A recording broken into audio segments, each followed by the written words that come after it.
after growing up here and seeing my man that lived upstairs getting killed and then my brother shot, like, you know what I'm saying, that showed me what type of world this shit is, you know what I'm saying? We still live in the projects, we still keeping it real.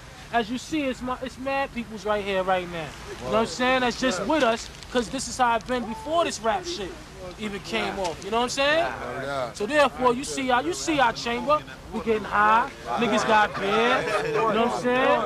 Niggas is still watching they back from the cops. But it's all real. And like nobody fucking wants to live in the ghetto. The best thing you can do is get out and get your family up out of there. Interviewers will come over and say, you don't live in a black community. Well, where is a black community? Where do white people live? White people live wherever the fuck they want to live. There is no black community, there's a poor community. And I'm not trying to live in no fucking poor community. I've been making records 14 years and movies. I should not have shit. Would that make you happier? I mean, what in the fuck did they think we was stealing for in the hood? You know, when I was out in South Central, I used to be doing all that shit, and we used to look up at these hills, and this was my goal, to one day get out of the ghetto. And I think the best thing I'm doing for my community is showing them that a brother like myself, without giving in to the man, can make it, and that means they can make it. And when my friends come up here, they say, man, this is inspiring, Ice, man, because you did it with your hat turned back, telling America to kiss your fucking ass. Interviewers will come over and say, well, you got a big house. And I'm like, why don't you just say I got a big house for somebody black, you racist motherfucker? I'll be thinking about going back to school because, I mean, my knowledge is limited right now. There's a lot of things that I don't know about that I could take advantage of as soon as I learn about it. I'm not a big drug dealer with 25 years on my head. I sing rap records and I can make my bread. I'm not a doctor or lawyer, but I'm 21 with a start. To grow up in the hood is to inherit a complicated legacy. It's a place where joy and trauma live on the same block, where the beat of life is set to sirens and boom bap. In these communities, places like South Central, the Bronx, North Philly, the South Side of Chicago, poverty isn't just a statistic, it's the air you breathe. And in the hood, there's one phrase you often hear, more than any other: I'm trying to make it out. It's a mantra, a goal, a survival strategy, but it's also a burden, because making it out doesn't just mean success, it means escape. It means leaving behind everything that shaped you. That's the story of what it means to escape the hood, and why so many never do. The most of the time I feared about living here when I was young, when I couldn't defend myself from shit was going on, because it was older niggas doing shit. It was a big world, and I was young, and all I had was my mom and my brother, you know what I'm saying, my younger brother, you know what I'm saying. So all I did was just handle myself to get to a position where I could say, I'ma hold my ground. I'm old enough to control my destiny and not to be bullshitted by no bullshit niggas no more or nothing. You know, as far as messages go, you know, what I'm trying to get across like several different things, you know what I'm saying? Like, for instance, there's one side of me that's totally for the preservation of black youth, you know what I'm saying? Because we're dying at a rapid rate. The numbers of dying youth is increasing like daily in our neighborhood. I can't stand the ghetto. A lot of rappers, you know, they run around, yeah, I'm ghetto, you know what I'm saying? I live in the ghetto don't live in me. This is an ill situation. We have been put here for a cause. We have been put here to die. That's genocide, man, and that's the bottom line. If I had the chance to live with a stream flowing through my backyard, meadows in my backyard, you think I wouldn't?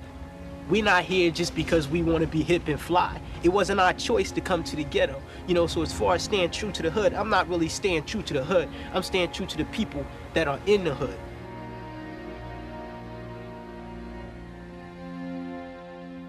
The term the hood is short for neighborhood, but in American consciousness, it's come to meaning something very different. It's shorthand for black and brown poverty, for systemic neglect, for urban decay.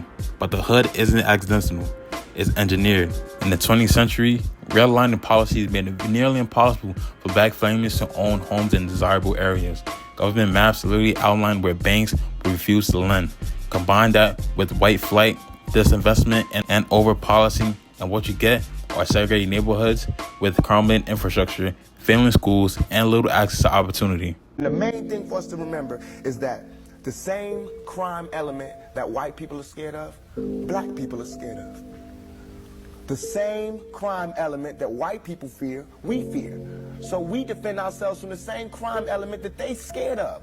You know what I'm saying? While they waiting for legislation to pass and everything, we next door to the killer.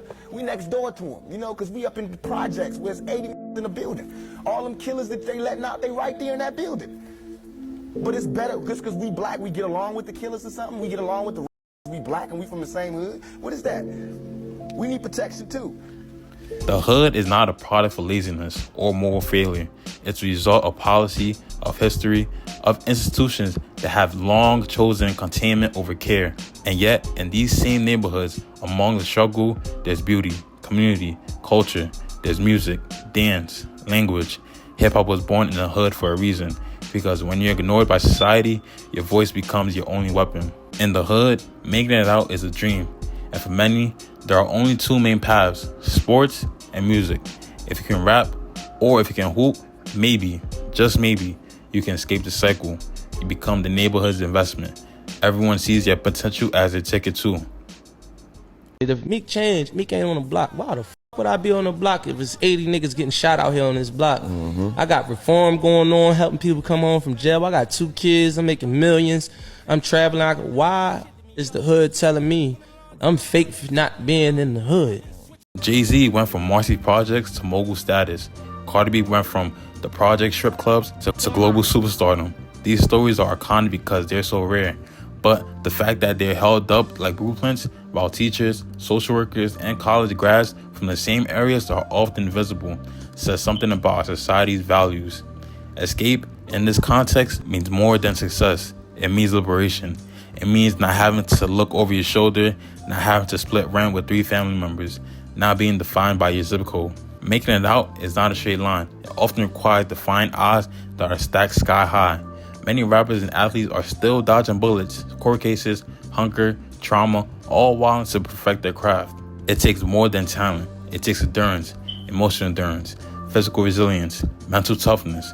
You're not just fighting for your dream, you're fighting for your environment, your own trauma, sometimes even your own people. And even if you make it out, you're haunted.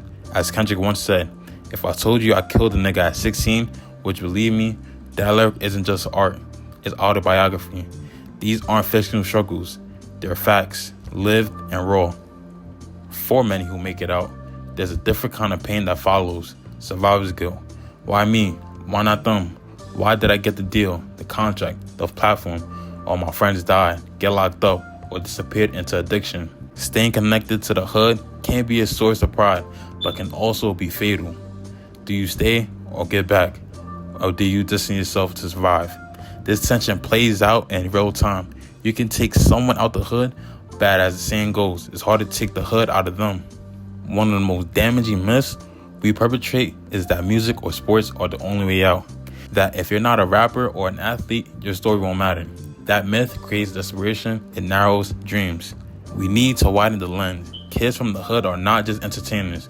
They're architects, scientists, teachers, entrepreneurs. They just need access, opportunity, a chance to dream beyond the stage or the court. Some artists are changing the narrative. Chance the Rapper investing in Chicago schools, J. Cole talking about mental health, Rhapsody dismantling gender norms in hip-hop. These are the acts of resistance or reclamation. What if making it out didn't mean leaving? What if the real dream was turning the hood into a place worth staying in? That's what Nipsey Hussle was doing with Vector 90 and Crenshaw, what Killer Mike was doing in Atlanta, what LeBron did with his I Promise School in Akron. Reinvestment, restoration. When we build something in our community, instead of abandoning them, we define success. We shift the narrative from survival to sovereignty. To make it out the hood is to overcome, but we should have romanticized escape. The ultimate victory isn't just in leaving, it's in transforming the place that raised you. Until systemic inequality is addressed, the hood will keep producing survivors, hustlers, dreamers. But maybe one day, the goal won't be to escape, but to stay, to build, to thrive. This is more than a story, it's a challenge. Let's stop telling kids to make it out and to start asking them, how can we make the hood a place worth making better?